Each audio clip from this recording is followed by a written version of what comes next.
দেখেন অবস্থা, গতকাল সারাদিন রোদ হয়েছিল।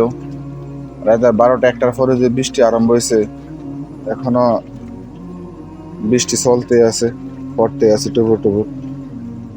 তো আল্লাহ জানে আল্লাহ তাআলার এই গজব থেকে আমরা কবে রক্ষা পাবো।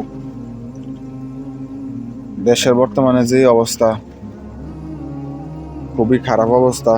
এই সময় যদি বৃষ্টি বন্ধ না হয়, তাহলে আমরা সামনে আরো ভয়াবহ সময়ের সম্মুখীন হইতে হবে। এদিকে তো অনেকটা ভালো, কিন্তু অন্যান্য এলাকার অবস্থা তো খুবই খারাপ।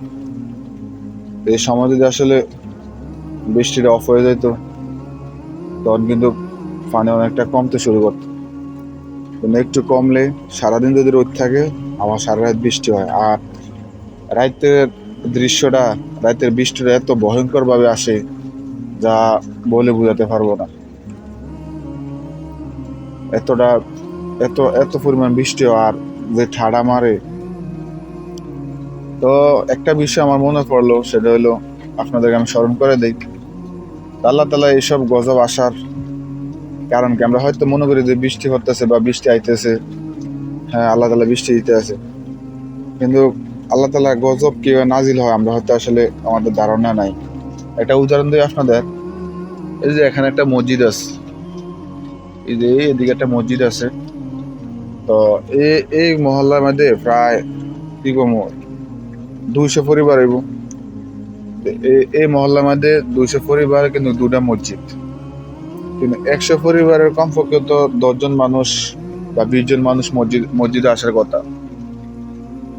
কিন্তু দেখেন, একটা মানুষও মসজিদে আসে না। এই ফজরের টাইমে একটা মানুষও মসজিদে আসে না। দুপুরবেলা কয়েকজন মুরব্বী আসে, কিন্তু যুবক কাউকে আমরা দেখতে পাই না। এই আর বর্তমান অবস্থা। তো আমরা আসলে কেবল ধারণা করি আর কি যে বৃষ্টি আসে বৃষ্টি আসে, কিন্তু কেন আসে এগুলো আসলে আমরা ভুলে যাই। যে আল্লাহ তাআলা গজব কেন নাজিল হয় আমাদের মাঝে, এগুলো আসলে আমরা ভুলে যাই। এগুলোর কারণে মূলত আল্লাহ আমাদের উপর গজব নাজিল করে। হয়তো ভিন্ন রূপে ভিন্ন উপায়ে আমাদের উপরে গজব নাজিল হয়, কিন্তু আমরা বুঝতে পারি না। বিভিন্ন গ্রাম অঞ্চলে যান, আগের মুরব্বীরা যেভাবে নামাজ পড়তেন, একে অনেকে ডাক দিয়ে ডাকাডাকি করে মসজিদে আনতেন, কিন্তু এগুলো এখন দেখা যায় না। গ্রামে গেলে কয়েকজন মুরব্বীরা দেখা যায় মসজিদে, কিন্তু অধিকাংশ মানুষ ফজর টাইমে শুয়ে থাকে। হ্যাঁ, সাপ্তাহিক মুসল্লি 1 সপ্তাহ পর পর নামাজ পড়ে, তারপর ফরজটা ফিরে চলে যায়। সুন্নতের কোনো খবরও থাকে না। তো মনের কষ্টে কথাগুলো বললাম, কেউ মনে কষ্ট নিয়েন না। আসলে চিন্তা ভাবনা করতে গেলে, সঠিক জ্ঞান দিয়ে চিন্তা করতে গেলে, এগুলি আসলে আমাদের কারণ। আমি যা মনে করি, আমরা আল্লাহর থেকে আস্তে ধীরে দূরে সরে যাইতে আছি, আর আল্লাহর গজবের সম্মুখীন হইতে আছি। সবাই ভালো থাকেন। আল্লাহ তাআলা আমাকে সহ সবাইকে সঠিক বুঝ দান করুক।